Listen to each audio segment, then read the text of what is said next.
We gardena in yardagum theod cunningum thus ye fremen. Hello, I'm Dr. Larissa Tracy, and welcome to Medieval Mischief and Mayhem. I am your host for this podcast, and today we are going to talk about Beowulf. Beowulf, oh Beowulf. Those lines that I just read are the opening lines of the Old English epic poem Beowulf. In fact, that's how I usually teach it. I walk into my classroom and I say to my students, Hwaet! We gardena in yardagum theod cunningum thus ye fremen. And I slam my books on the table. I learned that from my professor, David F. Johnson at Florida State, because that's how he did it. He'd slam his books on the table and then he would intone the words of Beowulf. Apparently, and he probably got that from his professor at Cornell, Robert Caskey. That's actually how J.R.R. Tolkien used to start his Beowulf classes. Now, I am sure that all of you are kind of like, Beowulf? Now, I've been talking about Beowulf, and he's come up a lot in a lot of different episodes. And I keep saying, I promise there'll be an episode just on Beowulf. Well, this is it. Now, I'm also certain that there's some of you who are going, okay, I don't care. Fucking Beowulf. I don't care. But you should care. Because not only is this an extraordinarily interesting epic, and I'm sure you're sitting here going, in high school, they made me read it.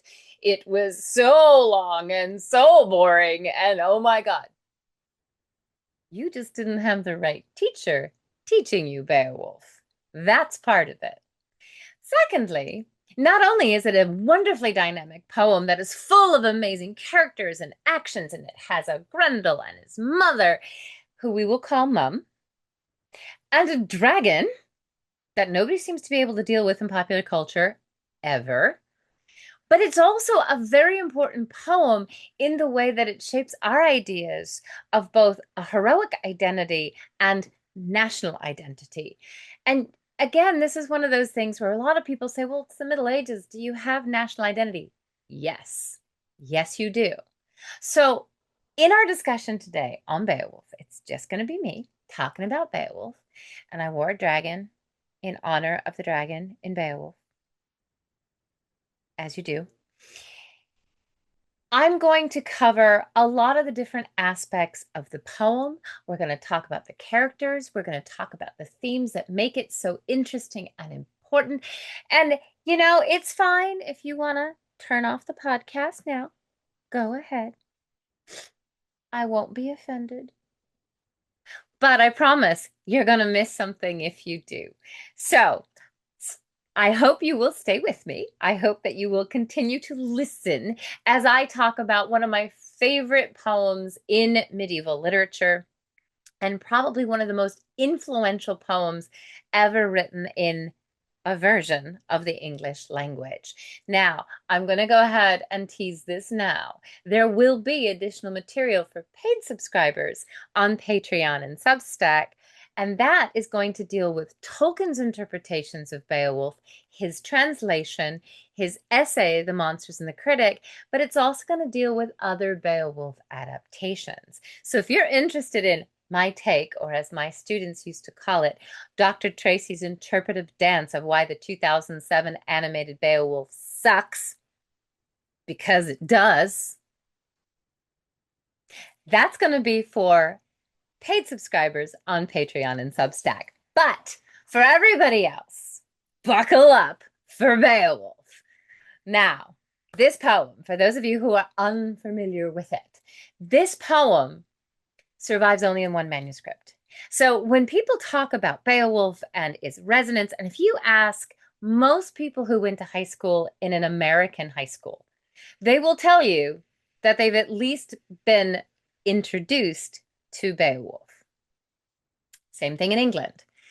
Now, that is not necessarily the case for the rest of the world, obviously. It is the oldest epic in the English language. Now, it is one of those manuscripts that has other texts in it. Of course, the manuscript often just gets called the Beowulf manuscript. It was in the Cotton Library, and I have mentioned this library many, many times. And the collection of the Cotton Library was seriously jeopardized in 1731 when the library burned down. We lost untold numbers of texts. And I say untold because even though there was a catalog, we really have no idea what was in some of those manuscripts. People are now, even to this day, discovering that a book that was once cataloged one way actually contains other things because the initial catalogers didn't pay that much attention when they were cataloging. So they went, all right, well, this looks like this. We don't have time to read the whole manuscript. We're going to flip through it, see what's in it. Can't read that. So I'm going to guess, and I'm going to put that down in the catalog, and somebody eventually will bother to read the manuscript and figure it out. Now, this manuscript is Cotton Vitellius A15. It was in the Cotton Library. It was in the row that had Vitellius, the emperor's bust, and then it was column A, row 15. You pull out the drawer, and there's the Beowulf manuscript. Now, this manuscript also includes an Old English version of the Wonders of the East. Now, the Wonders of the East is a compendium about all kinds of monstrous peoples at the margins of the world, but also in the known world at the time. And the fact that it was translated into Old English and it adapts some of the classical texts like Pliny's Natural Histories and a few other things is really, truly fascinating because if we consider these, quote, monstrous peoples, and then we consider that it's next to Beowulf, that supposedly includes monsters. And that is one of the things I'm going to talk about today is monster? Maybe, maybe not.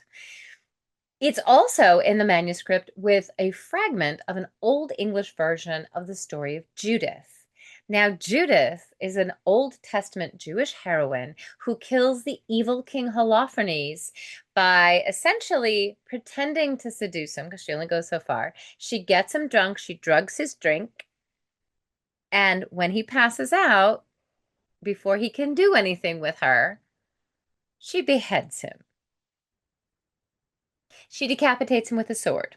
Now, that is an image and a story that has been illustrated in all kinds of art from the Renaissance and in the early Middle Ages. We have stories about this. It is Old Testament.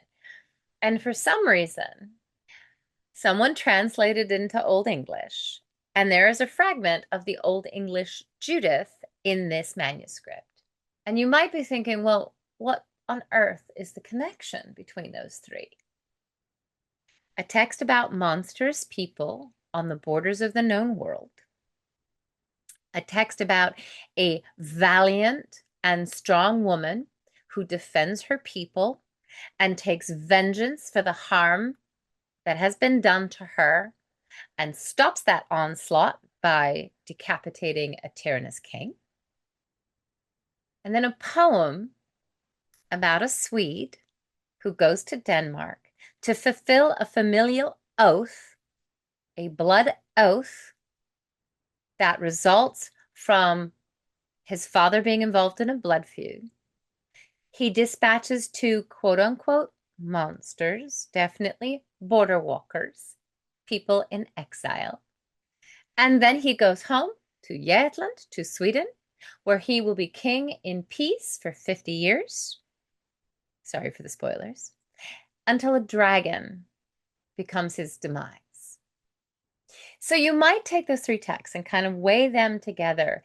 And if you really consider the context of that manuscript, it gives you an interesting insight in how to read the poem itself. So this poem, when it was rediscovered and when people could really understand it, when they could kind of ferret out the Old English, they came to understand that they're actual historical people in the manuscript, that the text talks about people who actually lived. King Hrothgar of Denmark was real. Ingeld was real. This whole story of the fight at Finnsburg with Hildeburg, all of that is actual historical information. So people looked at it as history. They assumed, all these monsters get in the way. What's with this whole Grendel thing and this mum thing and this dragon? We really just don't fucking understand the dragon.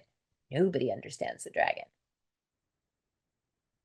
Dragons do not require that you understand them. Dragons need no explanation. Dragons just are. Medieval audiences would have understood that. Modern ones, they have a problem with the dragon. So you've got a lot of people who were trying to ferret out and pull out historical information from Beowulf like it was history. Dude, it's fiction. It's literature. I have said this in other podcasts where people are like, oh, well, we're going to take this and this and this literally. And we have to take everything that happens literally because it's a historical text. It's still fucking fiction. It's still got stuff that's made up. Poetic license. This is actually going to become very important when we talk about Grendel and his mother. The dragon is still just a dragon. There's no question that the dragon is, in fact, a dragon. But people really had a hard time just reading it as a bloody poem.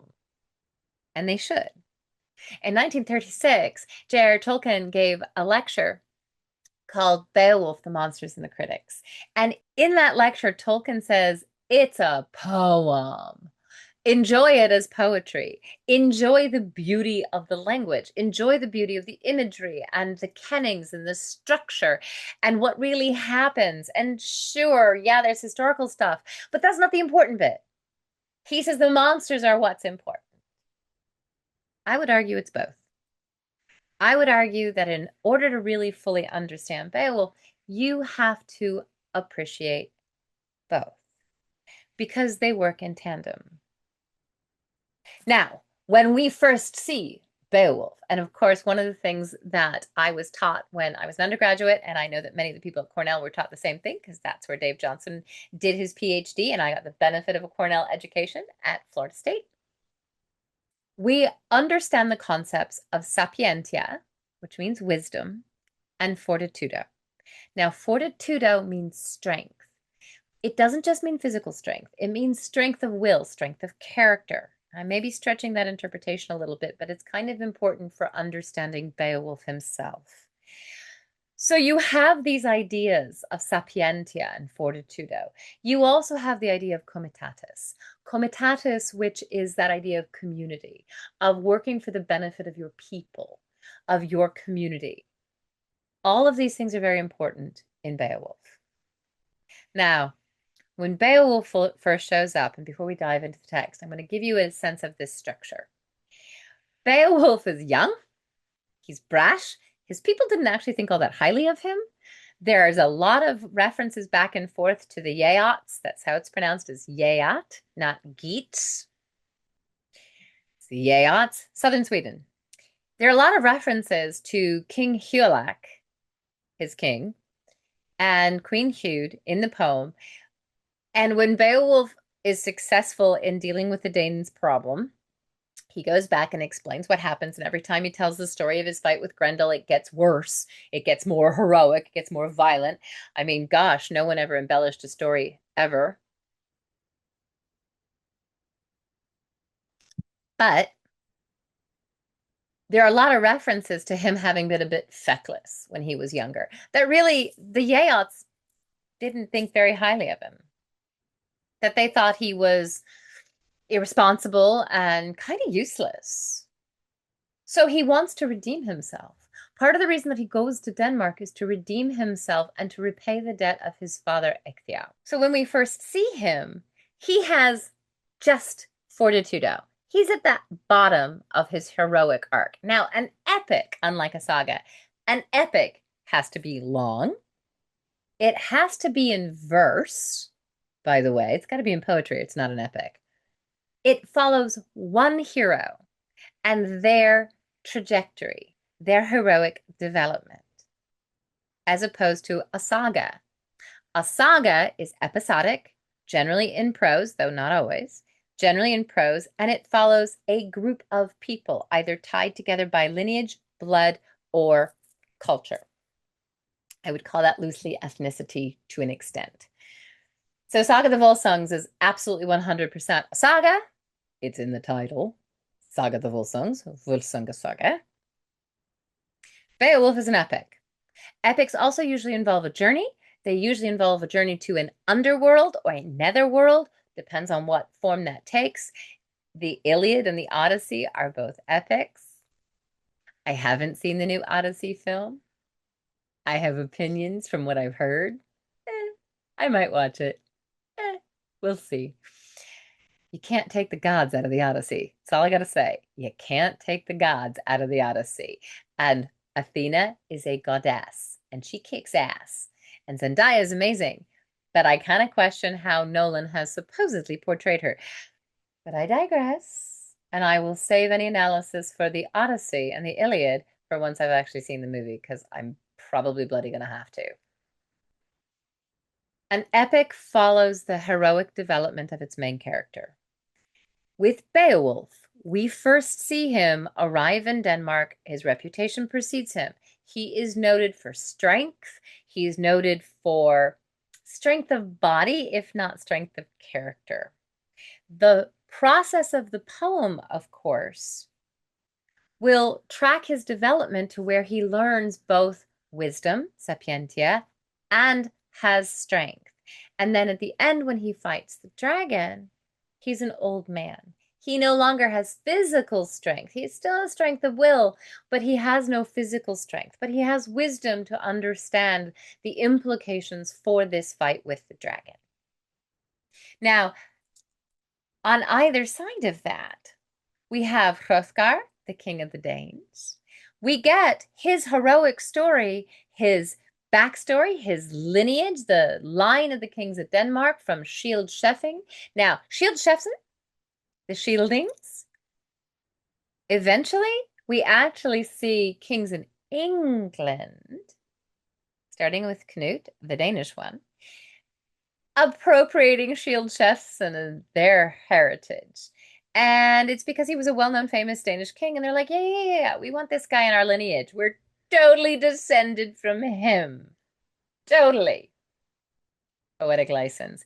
It's okay. Other kings tried to claim that they were descended from Odin. That happened too. Gotta love this shit. No different than people who are like, I am the direct descendant of somebody else famous. So Hrothgar, we get his backstory and his story. But of course, at the beginning of the poem, he has built Heorot. Heorot is the hall.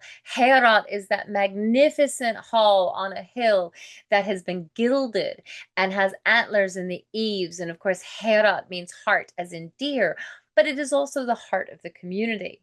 Beowulf has to show up because Heorot is being besieged.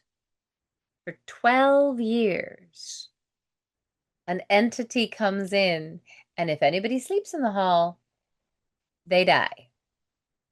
And people stop sleeping in the hall. But the entity still comes and kind of hangs out and makes that hall uninhabitable to a certain extent. And you might say, well, if Hrothgar's such a great king, why didn't he take care of it? Good question. Part of it is because he's old. So he is on his downturn. Now, later in the poem, when we are back in Jætland with Beowulf and he's king, he does not marry. Spoiler. He does not marry. He does not have children. But he does have a kinsman. His kinsman, Wiglaf, will take over the throne from him. And we see at the beginning of Wiglaf's entry into the epic, his trajectory start to rise, where he starts with strength, but he's learning wisdom by the end of it. And in fact, and I don't usually do this, but I'm going to share my screen rather than actually sticking this into the video so you can see the arc of this story. There is the heroic structure of Beowulf. Now, I put this together once upon a time. And when I would teach this poem, I would write this on the board. And when I had to do this class online, because I did end up teaching online well before COVID. God, I taught online during the summers because I don't want to go in and, do that. But when I taught online, I always showed this. In fact, I just finished teaching a course for medievalists.net called Tolkien and His Medieval Sources. And we have an entire day's discussion on Beowulf and all of its history and then Tolkien's attitudes toward it. If you are interested in taking that class, I will be offering it again through medievalists.net. And I'm also doing a part 2 because there was so much to cover in that class that I talked to the people who took it and said, would you do a part 2? And they're like, yes, yes, yes. That one will have an entire day on the Kalevala, the Finnish epic that Tolkien adapted as part of his Legendarium. So if you're interested in finding out more about Tolkien and his medieval sources, part 1 and part 2, look out for my courses on medievalists.net. I will post the link on YouTube. But this is the trajectory. You can see Hrothgar at the beginning. At the height of his kingship, he has both wisdom and strength. But by the time Beowulf arrives to take care of the Grendel problem, Hrothgar is old. He isn't capable of doing it himself. We see the entire arc of Beowulf's essential development. His fight with Grendel, where he shows great strength, not a lot of brains, but he shows a lot of strength. And then when he has to fight with Mum, he's got to think on his feet. She nearly kills him. He's got to think on his feet. And then by the end, his fight with the dragon. And you can also see how Wiglaf ascends and is on the upswing as he stands with Beowulf against the dragon, and then he's got to deal with the implications of Beowulf's death. And he burns the cursed treasure. We'll get to the cursed treasure in a minute. But you also notice that the poem begins with a reference to Shieldsheftson's funeral, and it ends with Beowulf's funeral. Spoilers. Beowulf dies. I'm so sorry if I just ruined that poem for you. You should still read it. Now, this structure, if you admire this lovely structure that I put together, that is how I was taught Beowulf, how many people were taught Beowulf. But you notice something. It's complete. It's perfectly symmetrical. Now, so often in popular culture, people are like, oh my God, the poem isn't unified. Oh my God, there's no way to make sense of the second half with the first half. Well, you're looking at it the wrong way. The poem's not in halves. The poem actually has 3 components that track Beowulf's development. There are no plot holes. The dragon is not a plot hole. The poem is perfectly balanced, and the Beowulf poet knew what the fuck he was doing. So, with that in mind, we will start with the text itself. Now, I'm going to be reading you some passages from a translation. This is Roy Lioz's translation. I have my own, but honestly, Roy's is very accessible, very good, and very accurate. And when I teach Beowulf in my classes, this is the one I use. This is in the Broadview anthology. Shout out to Broadview. And to Roy Lioza, who's a lovely guy, and did a really good translation that's very accessible. And you might say, well, what about Seamus Heaney? All right, y'all.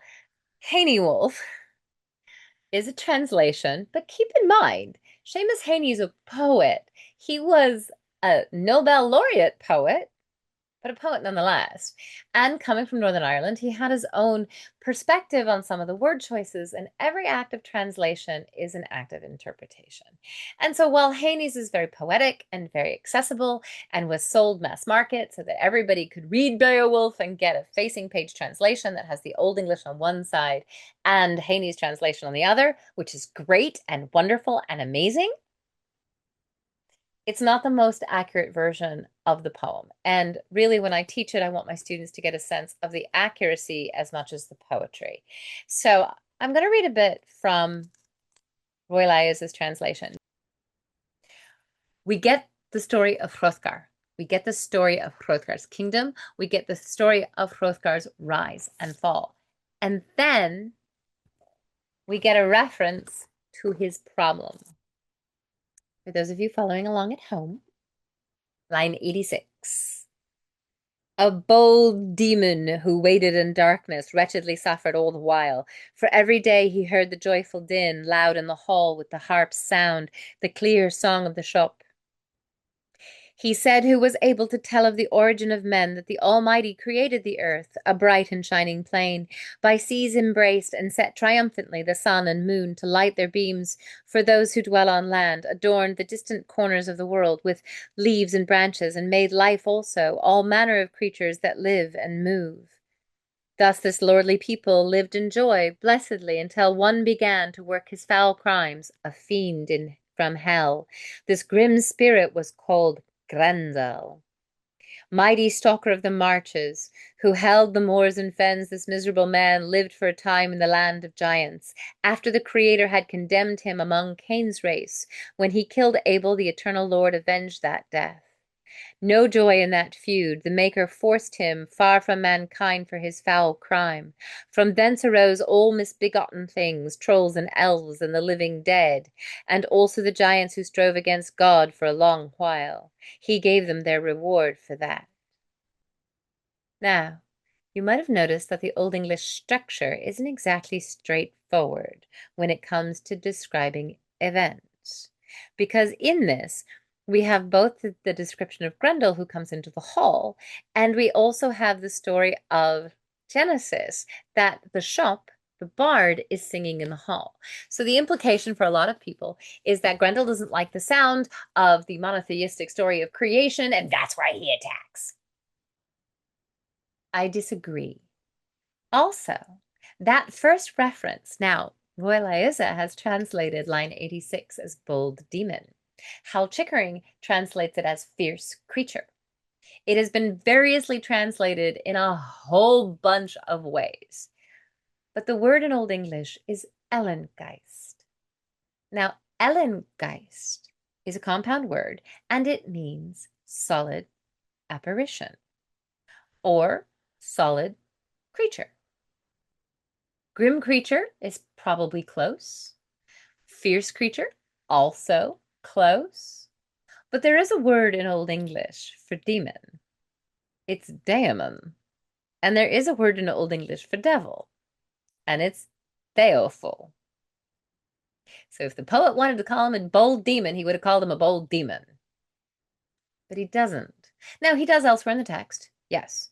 But that first reference to an Ellengeist who comes in out of nowhere, out of the darkness, and potentially disrupts the hall after this presentation of Genesis. Okay, whatever the fuck. Because the poem's set in the 5th century. They wouldn't have been Christian. So obviously the poet has interpreted this and has overlaid his own monotheistic point of view. But as I said, it's a very Old Testament monotheism. It's not really Christian per se. So when we talk about this with the poem, we have to be aware of the fact that this is an interpretation that weaves different parts of it together. And Cain's clan, Cain, Adam and Eve's son, which makes him human.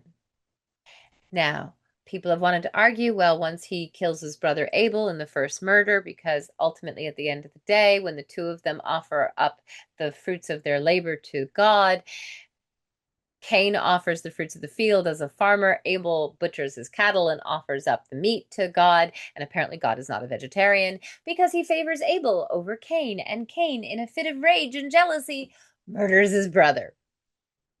As you do?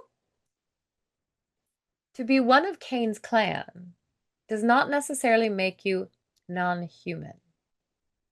And being human certainly doesn't preclude you from the possibility of monstrosity. Plenty of humans are monstrous. So when we talk about the idea of a monster, and I've done podcast episodes all about monsters, go back and watch my Halloween Monsters one. This categorization of Grendel as something inhuman may not have been what the poet meant, because this is a society that constantly has to struggle with the system of feud, of blood feuds, tit for tat retributive violence, where you kill one of mine, I kill one of yours until somebody pays compensation. And that compensation, that weregild, if it's accepted, stops the feud process. Because once you've accepted the man price, the price for somebody's life, You cannot then take vengeance again. Now, the problem is it happened all the time where people would pay the man price and somebody would still fucking disrupt it. Of course that happened. Now, in the poem, very specifically, it talks about his grievance and the fact that he haunts this hall for 12 years. And so for a great while, for 12 long winters, the Lord of the Shielding suffered his grief, the Hrothgar. Every sort of woe, great sorrow, for to the sons of men it became known and carried abroad in sad tales that Grendel strove long with Hrothgar, bore his hatred, sins, and feuds for many seasons, perpetual conflict. He wanted no peace with any man of the Danish army, nor ceased his deadly hatred, nor settled with money, Weregild. Nor did any of the counselors need to expect bright compensation from the killer's hands, Weregild. For the great ravager relentlessly stalked, a dark death shadow lurked and struck old and young alike in perpetual night, held the misty moors. Men do not know whether such whispering demons wander about. And then they call him thus the foe of mankind, fearsome and solitary, often committed his many crimes, cruel humiliations. He occupied Heorot, the jewel-adorned hall in the dark nights. He saw no need to salute the throne. He scorned the treasures. He did not know their love. Now, there's a lot in that passage. First of all, if this is a non-human entity, why on earth would you expect it to operate by the rules of human society? If it's a non-human entity, why on earth would there be any thought or consideration of compensation in the form of Weregild? Now, it says the counselors don't expect it, but it doesn't say, well, sure, he's a monster. He's not going to pay us because he doesn't have money. That's not how that works. Okay, perhaps we're reading a little too literally into it, but there's every possibility, in my mind, that Grendel is fully human. His grievance with Hrothgar potentially stems from a feud, and it says his feud. Now, he has a feud with Hrothgar, absolutely 100%, but that doesn't make him some kind of inhuman monster who, you know, big, nasty, pointy fangs. I mean, some of the depictions of Grendel in popular media, starting from the 19th century, are astonishing in the fact that we have no description of him. That was it. That's the description of him. And you say, well, describe your demons to me and come up with all kinds of things. But the poet doesn't give us a physical description, except for the fact that he has talons, and lots of people have talons, and that he supposedly cannot be killed with iron. That could be explained in a variety of ways, also hyperbole, also poetry, also maybe don't read everything quite so literally. But to my mind, the bigger issue with Grendel is the fact that there is a feud with Hrothgar, and it says he knew none of that love. I would argue that in this society, and we see this repeatedly with Hrothgar and his people, Hrothgar doesn't condemn blood feud, and he should. Unferth, who gives bad advice, and essentially his name is an equivalent of that, Unferth, it's bad counsel, I believe it is, off the top of my head. Unferth sits at Hrothgar's feet, is his advisor, a little on the Grimmer Wormtongue side of things, but he's killed his brothers in a feud. We know this because the poet tells us repeatedly. Every time Unferth comes up, the poet brings up the fact that Unferth killed his brothers. Okay, that's shitty to begin with, but also it implies that Hrothgar has decided to reward Unferth with position and probably gold and riches as you're meant to do as king. And Unferth killed his brothers. If Grendel committed murder, which would put him in Cain's clan, because Cain is human. Adam and Eve's kid, you don't get a lot more human than that. He kills his brother. Cain's clan could simply refer to murderers, not some kind of strange giant or elves. Notice that the poet says giants, elves, and then Cain's clan, misbegotten things. Well, people who commit murder and perpetuate blood feuds, are fairly misbegotten as far as I'm concerned, especially on that level. So it's possible that Cain's clan simply refers to him as a murderer. And that's the crime to which they keep alluding. And might as well be hanged for a sheep as well as a lamb. And in that instance, he takes his vengeance against Hrothgar, perhaps for exiling him for murder, because that was the penalty. If you murder somebody in this society, capital punishment isn't really what's going to happen. It's a very rare punishment. It doesn't happen all that often. It's not in the law books as a regular thing.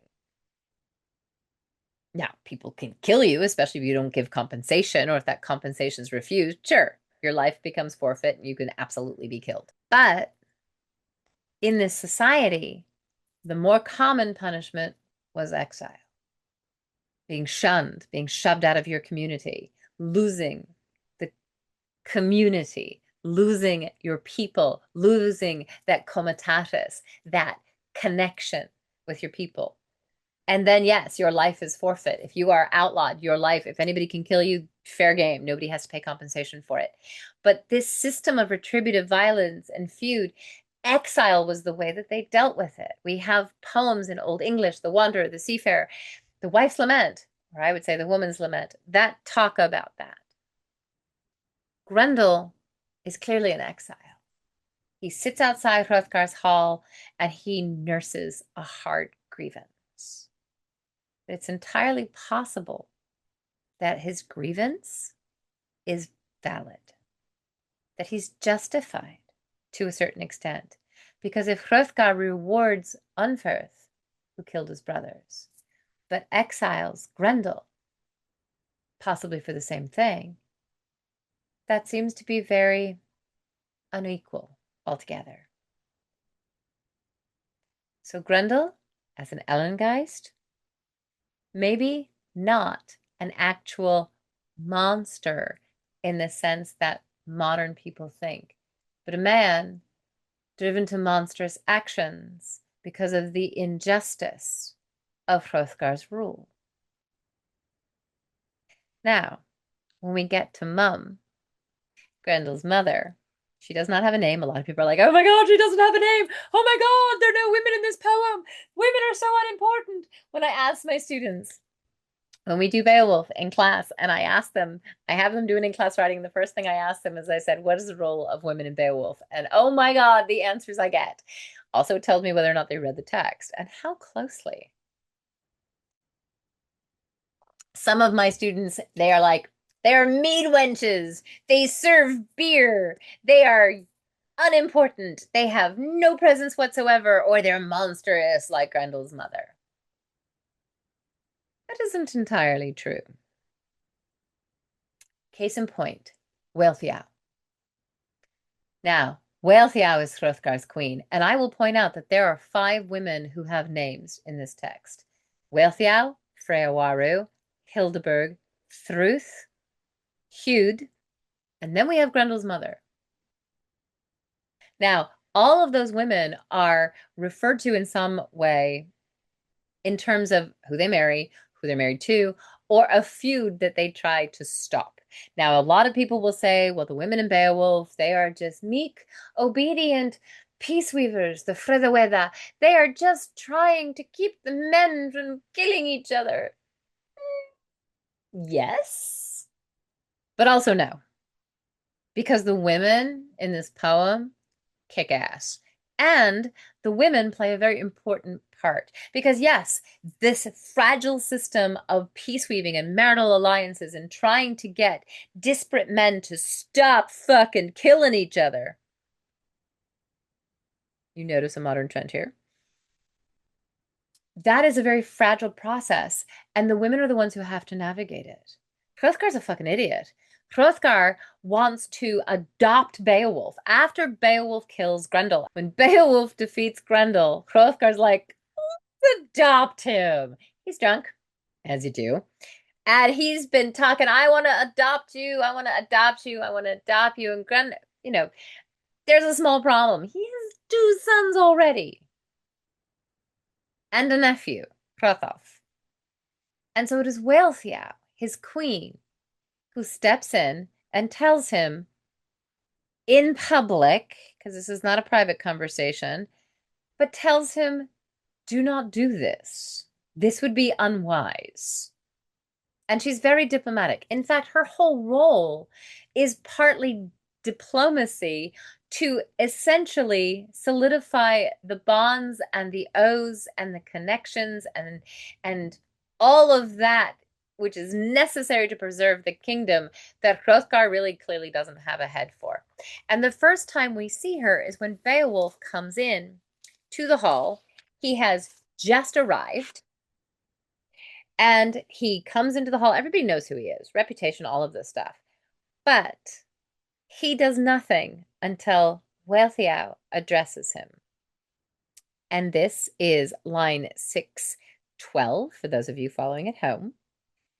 Wealhtheow went forth, Hrothgar's queen. Mindful of customs, adorned with gold, she greeted the men in the hall. Then that courteous wife offered the full cup first to the guardian of the East Danes' kingdom, bid him be merry at his beer drinking, beloved by his people. With pleasure he received the feast and cup, victorious king. The lady of the Helmings, still Wealhtheow, then went about to young and old, gave each his portion of the precious cup, until the moment came when the ring-adorned queen of excellent heart bore the mead cup to Beowulf. She greeted the Geatish prince, thanked God with wise words that her wish had come to pass, that she could rely on any earl for relief from those crimes. He took the cup, the fierce warrior, from Wealhtheow, and then, eager for battle, he made his announcement. Now, that's partly where my students get the idea that she's just a mead wench. Nonsense. She is performing an act of diplomacy.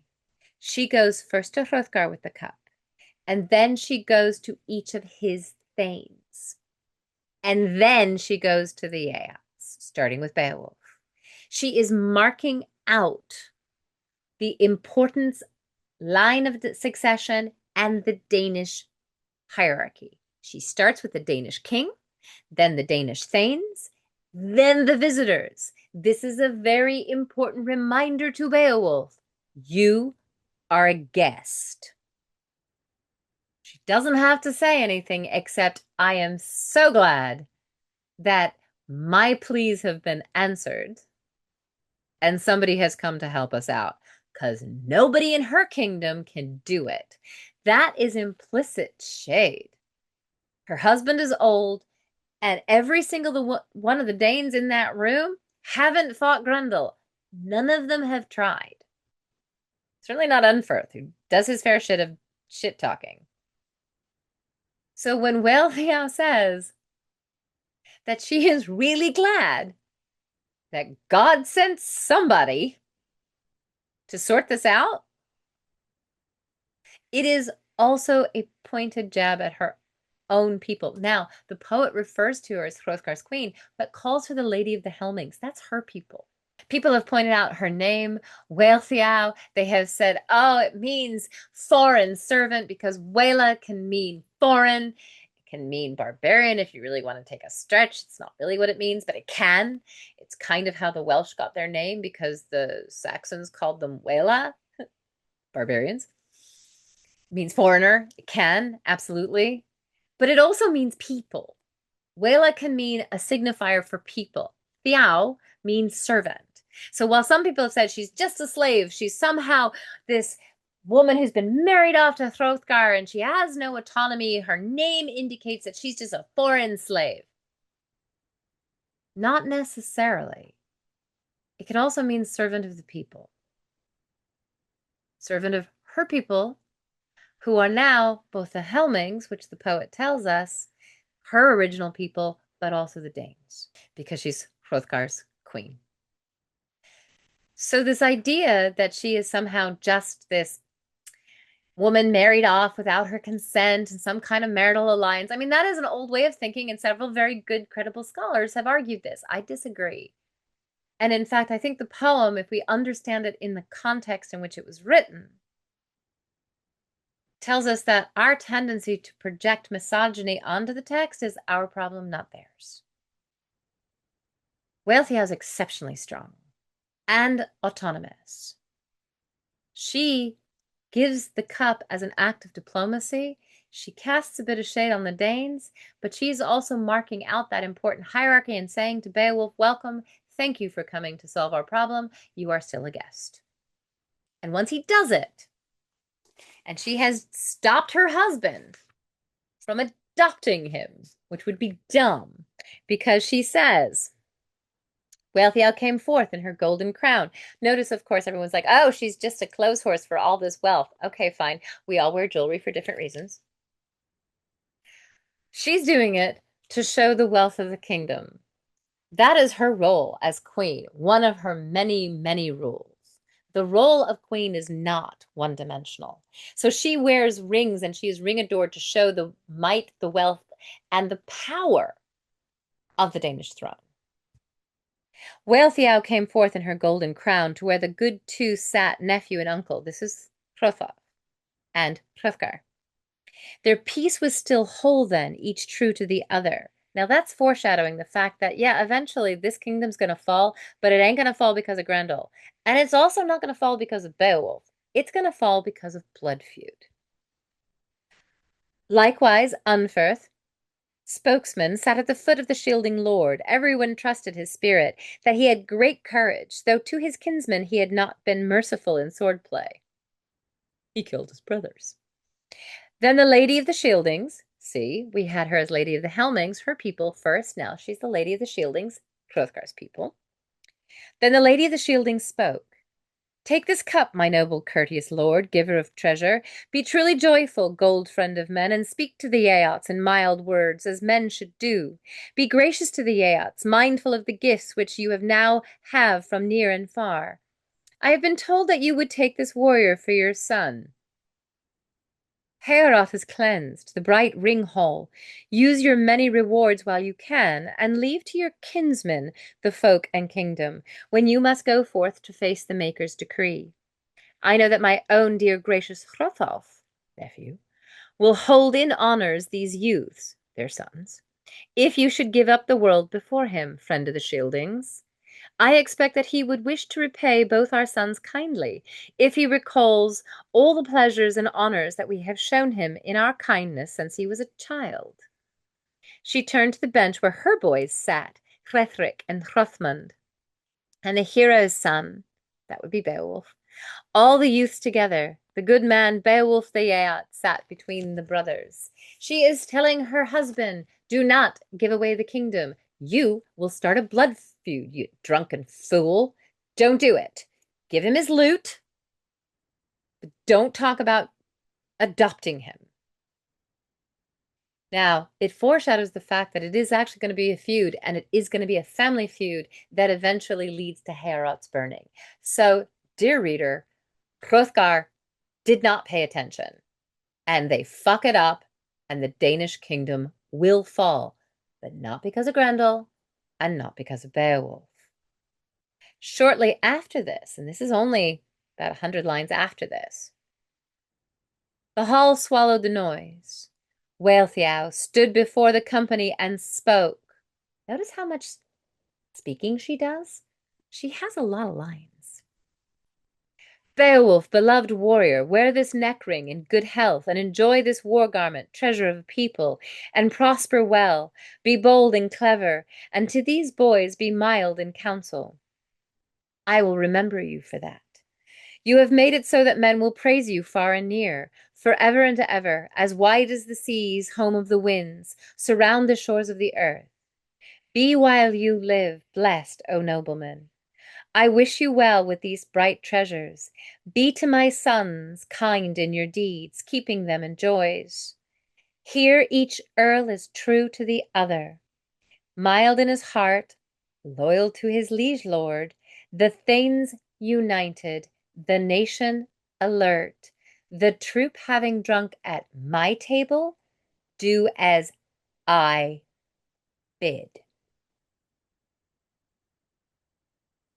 She is warning Beowulf that if he oversteps, she will have him killed.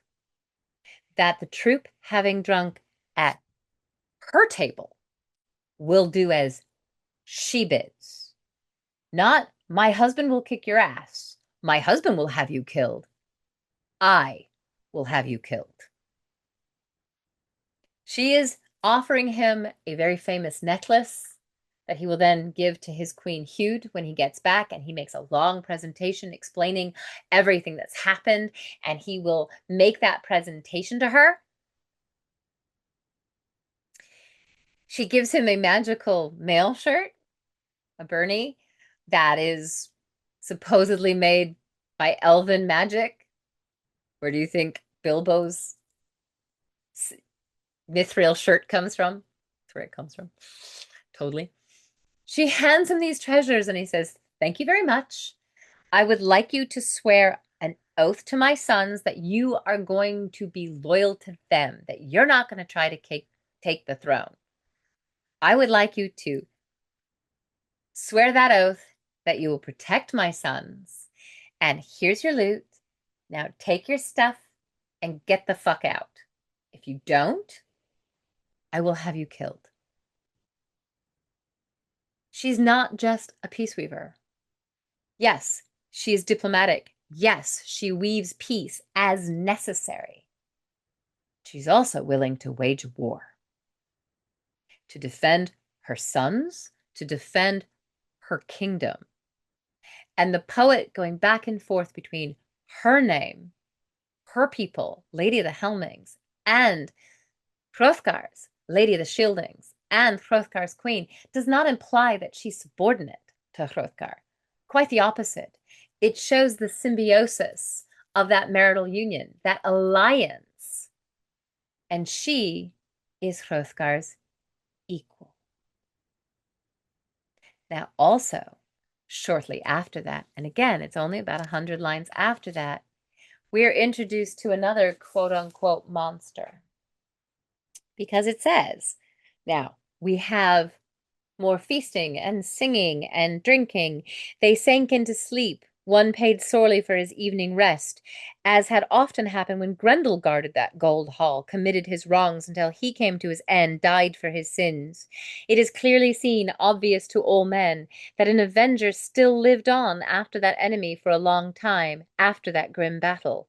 Grendel's mother, monster woman, remembered her misery, she who dwelt in those dreadful waters, the cold streams, ever since Cain killed with his blade his only brother, his father's kin. He fled blood-stained, marked for murder, left the joys of men, dwelled in the wasteland. From him awoke many a fateful spirit. We've heard this before. Grendel among them, hateful, accursed foe, who found at Heorot a wakeful warrior waiting for that battle. I'm going to pause here because when the poet does that, he's going back to Cain, and now he makes it all worse. Every time we hear about Grendel after that first reference, it's worse. It's kind of like your fish story where the fish keeps getting bigger. So we perhaps should read this as poetic exaggeration, as that story with Grendel gets more and more superhuman, more and more inhuman. And of course, now he's begotten from Cain. All right, that could still very much make him human.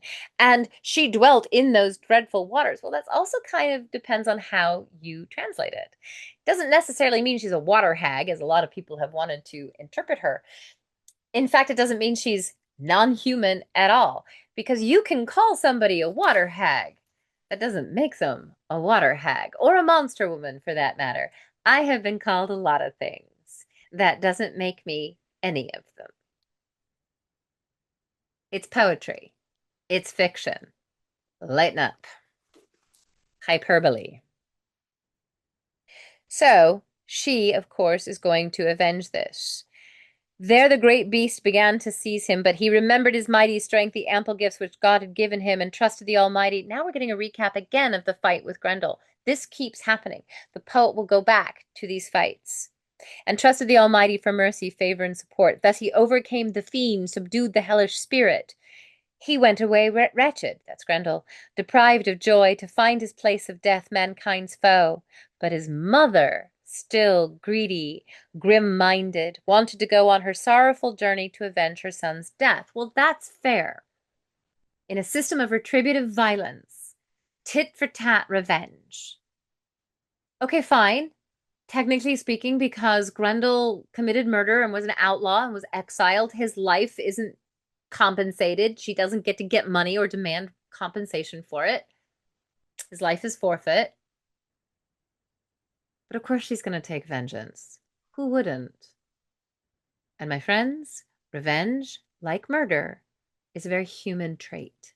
Generally speaking, it's not something that non-humans do. She reached Heorot, where the Ring-Danes slept throughout the building. Sudden turnabout came to men when Grendel's mother broke into that hall. The horror was less by as much as a maiden's strength. A woman's warfare is less than an armed man's when a blood-stained blade, its edges strong, hammer-forged sword, slices through the boar image on a helmet opposite. Then in the hall was the hard edge drawn, swords over seats, many a broad shield raised in hands. None remembered his helmet or broad mail shirt when that terror seized them.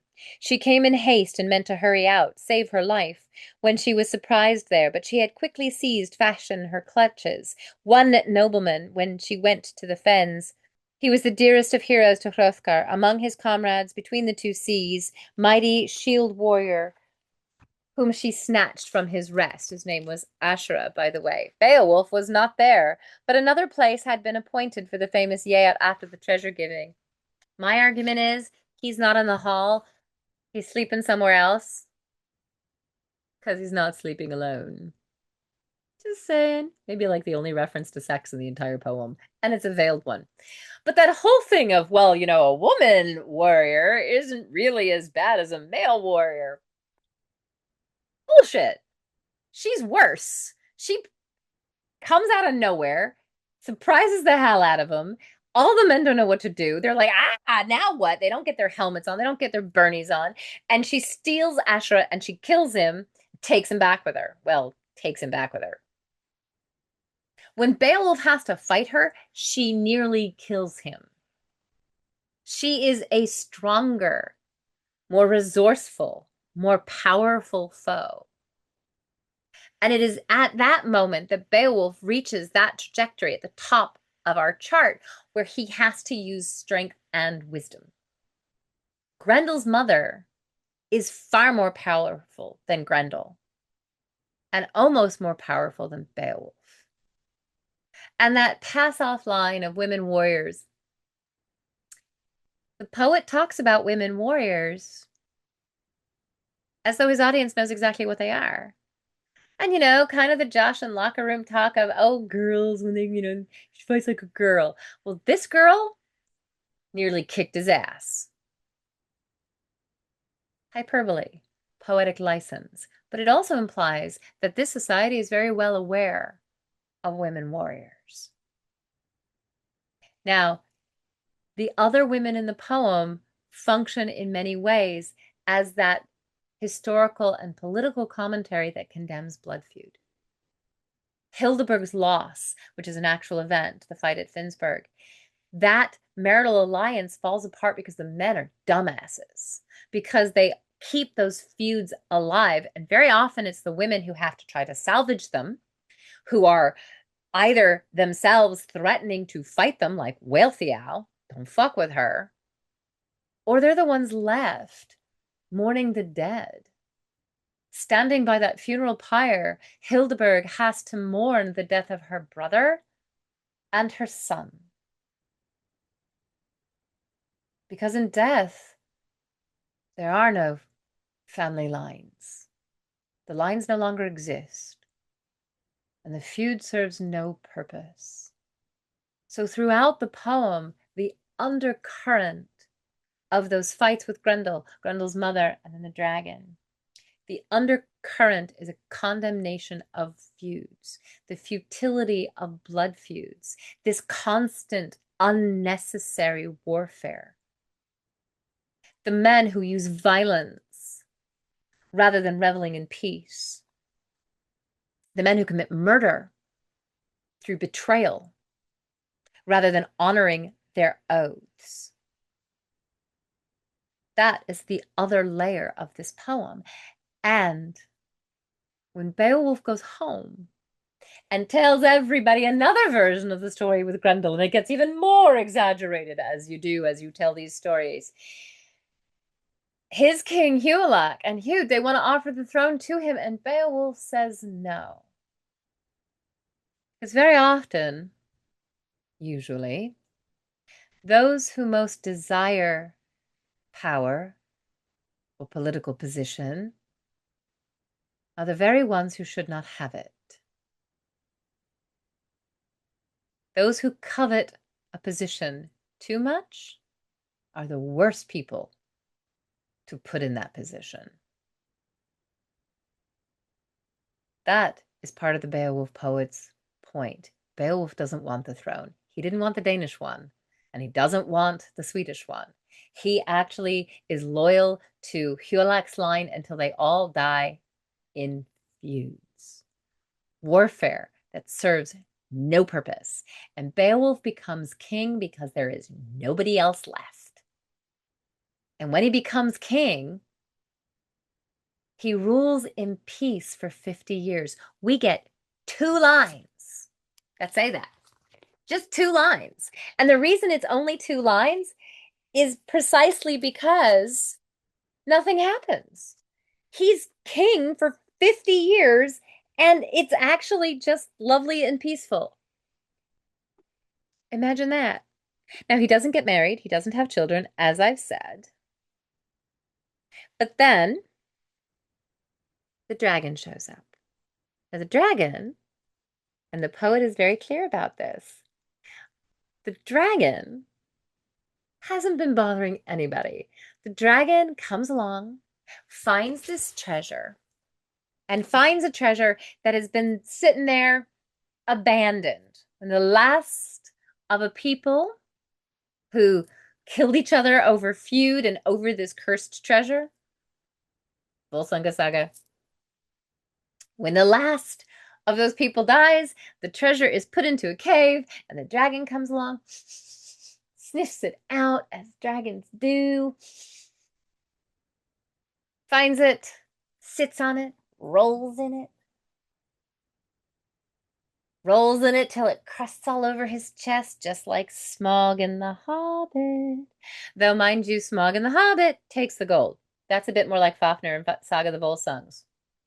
Because Fafnir steals the gold, kills his brothers and his father. Well, kills his father and then sits on the gold and basically sits as that covetous dragon. Smaug is based on both the Beowulf dragon and Fafnir, the dragon in Saga of the Volsungs. So the dragon's sitting on this treasure, minding his own business, rolling in it, until somebody steals from him. Do not do that. Do not steal from dragons. Dragons do not like it when you steal from them. So don't do it. Just don't steal from dragons. General rule. Don't steal from dragons. Somebody steals from a dragon. It is actually someone who's a servant, in some variations a slave, who leaves his land, leaves his position, runs away, and realizes he can't really survive on the outside, so he wants to get back into that system, and he is looking for something to buy his way back in or buy his freedom. It depends on how you interpret it. He steals a cup from the dragon. Dragons know all their treasure. They count it. As they're rolling in it, they know what's missing. And if you steal something, they're gonna know it. Don't steal from dragons. Don't steal from dragons. Just don't do it. And the dragon wants his treasure back. So the dragon takes off and starts burning shit. And the dragon burns everything, and Beowulf is king, and he doesn't do anything about it until the dragon burns his hall. Now, keep in mind, Beowulf is old. He has been king for 50 years. There's a point where somebody gets too old, and I have nothing against older people. Beowulf is very well aware that he cannot defeat this on his own. So he takes 12 warriors with him who sit outside the cave and don't even go in with him. So Beowulf is essentially the 13th warrior. They don't go in with him. The only one who stands with him against the dragon is Wiglaf. And in this contest, Beowulf and the dragon kill each other. The way that the poet describes the dragon is really important because we get no physical description of Grendel. He's got claws and arms. And we know this because Beowulf rips one of his arms off and then they hang it as a trophy in the hall. Kind of the way that they hang the axe in Sir Gawain and the Green Knight in the hall. Parallels. Anyway, we know that Grendel has arms. We know that he has a mother. In fact, when Beowulf has to fight Grendel's mother after she has done her business and killed Ashra, Beowulf's like, you didn't tell me there were two. And Hrothgar's like, well, there were stories of a man and a woman walking the fens, and we weren't really sure. Oh, bullshit, they knew. Because it's entirely possible that Grendel's mother was exiled with him, or that she went with him to be with her son in his exile, if you take that interpretation. And I would almost argue in some ways that collateral damage, where a woman is caught up in the feud of men and forced to suffer because of it, we see that in The Woman's Lament, that old English elegiac poem, which is a woman who's exiled or cast out because her man, her husband, her partner, whomever he is, has committed murder and buggered off or been exiled. But the implication is he kind of leaves to avoid exile. So Grendel and his mother have a lot of resonances with some of the elegiac poems and this idea of retributive violence. And Beowulf's kind of like, now I got to fight another one. Well, she's described in very human terms too, only as a man and a woman had been seen walking on the fence. That's all we know. She's not described in any other way either. The dragon is. The poet goes to great detail in describing the dragon. Because it's a dragon. Everybody knows what a dragon is. Dragons don't need explanations. And that's why he describes it. Because Grendel and his mother are unknown entities. But it's entirely likely that they're humans who have ended up on the wrong side of a feud and an unequal system of justice. The dragon, towards the end, because Beowulf fights this dragon and the dragon's venomous fangs, scratch Beowulf. He's envenomed. He stabs the dragon with Wiglaf's help. And essentially Beowulf and the dragon kill each other. Then it came to pass with piercing sorrow that the young warrior had to watch, that's Wiglaf, his most precious lord fare so pitifully, his life at an end. Likewise, his slayer lay dead, the awesome earth dragon, deprived of his life, overcome by force. The coiled serpent could no longer rule his hoard of rings. Edges of iron did away with him, the hard battle-scarred shards of the smithy, so that the wide flyer, stilled by his wounds, toppled to the ground near his treasure house. No more soaring about in the skies at midnight, preening in his precious treasures, showing his face. He fell to earth through the war commander's handiwork. Indeed, few men on earth, no matter how strong, could succeed at that, as I have heard tell, though he were daring in every deed, could rush against the reek of that venomous foe, or rifle through that ring hall with his hands, if he should find a waking warden waiting in that barrow. Beowulf's share of that royal treasure was repaid by his death. Each of them had journeyed to the end of this lone life. That is the fitting end for Beowulf. He and the dragon represent a way of life that's past, a heroic way of life, but a heroic way of life that is untenable in this period of violence and feud and bloodshed and war. And the poet goes from that description of this majestic dragon, a wide flyer, preening in moonlight, just reflecting off of his scales, sitting in his treasure. After that, the poet describes the fact that there are armies waiting on the border of Jætland for Beowulf's death. It's kind of like with Cuchulainn in the Tonbridgill, is that the enemies are waiting for the hero to die. They didn't dare attack while Beowulf was alive, but they're just waiting for him to die. So Wiglaf has to learn fast. Strength with the dragon, strength and wisdom now to deal with the consequence of Beowulf's death. And Beowulf doesn't die immediately. It's kind of like Song of Roland. It takes him like 44 stanzas to die. Okay, it's not that long, but it takes him a while to die. He comes out of the cave. He's dying of the venom, and he tells Wiglaf, "Oh, bring out all the treasure. I want all the treasure spread out. Please bring out all the treasure." Okay, that's going to take a minute. So Beowulf is dying as they empty the cave of all the treasure. And Beowulf wants that treasure distributed to his people. He wants it handed out in largesse. But Wiglaf knows better.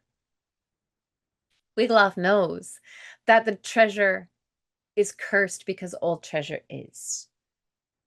When you live in a capitalist society that essentially doesn't care about the well-being of its citizens, then you can guarantee that the people will fight over what wealth is available to them. I'm sorry, was that a modern reference? I don't know what you mean. Think that through. Too much inequality breeds covetousness, breeds envy, breeds violence. And when people who have enough want nothing more than their own power and more wealth for themselves, who the fuck needs $1 trillion? The Beowulf poet is very clear that wealth never brings happiness, and it certainly never brings peace. Wiglaf doesn't distribute the treasure. He burns it. He puts it in the pyre, burns it, and then buries the rest of it with Beowulf. That barrow that will be Beowulf's monument and tomb contains all the treasure. Because once that barrow is built, and unfortunately they rather unceremoniously push the dragon off the cliff, so not fair. And he lands on the beach below. Totally not fair. Dragon deserves better. At least put him on the funeral pyre. Maybe too big for a funeral pyre. It's possible. But Beowulf, funeral pyre, the golden treasure on the funeral pyre, the rest of it all buried in a barrow with him, as useless to men as it ever was. It's very easy to say that that is a Christian poet who is railing against this life and railing against all of the material wealth of kings and queens and urging people to turn away from that system of feud. It's possible. He doesn't have to be a Christian to do that. The poet is very well aware, as many of the non-Christian poets of the Norse tradition are aware, that blood feud profits nothing. That continued violence at the petty whim of some kind of leader or dictator who just really honestly doesn't know what to do except kill other people, who perpetuates warfare for no reason, who perpetuates blood feud for their own personal gain and the gain of their families. The losers are the people who are left to look after the dead. And in Beowulf, the dead is Beowulf himself, and a lone woman keens by his funeral barrow, reminding us of his sacrifice. He dies against the dragon because the dragon had taken out his anger, justified anger, I would argue, and vengeance, not really vengeance, he's a dragon, on his people. But Beowulf has to do this for his people. It is also the only way for Beowulf to die. It is the best way for him to die. He is old, yes, but he has not lost his faculties. He understands that he cannot fight the dragon alone. He takes men to do it. None of them are brave enough to stand with him except for Wiglaf. And even though he thinks that the treasure can be distributed in a way that's fair and equitable, and that is misguided, Wiglaf doesn't do it. Wiglaf buries it, burns it and buries it, as useless to men as it ever was.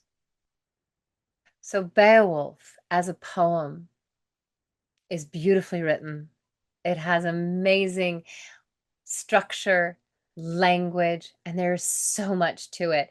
I only scratched the surface of what is in Beowulf in this podcast. There will be more for paid subscribers, but really, honestly, if you've not read it, get a good translation. Get Roy Lioz's translation. Get another readable one. Get Seamus Heaney's if you like. You could read Maria Devana Headley's. It's entertaining-ish, but it really doesn't capture the sense of what is at stake in this poem.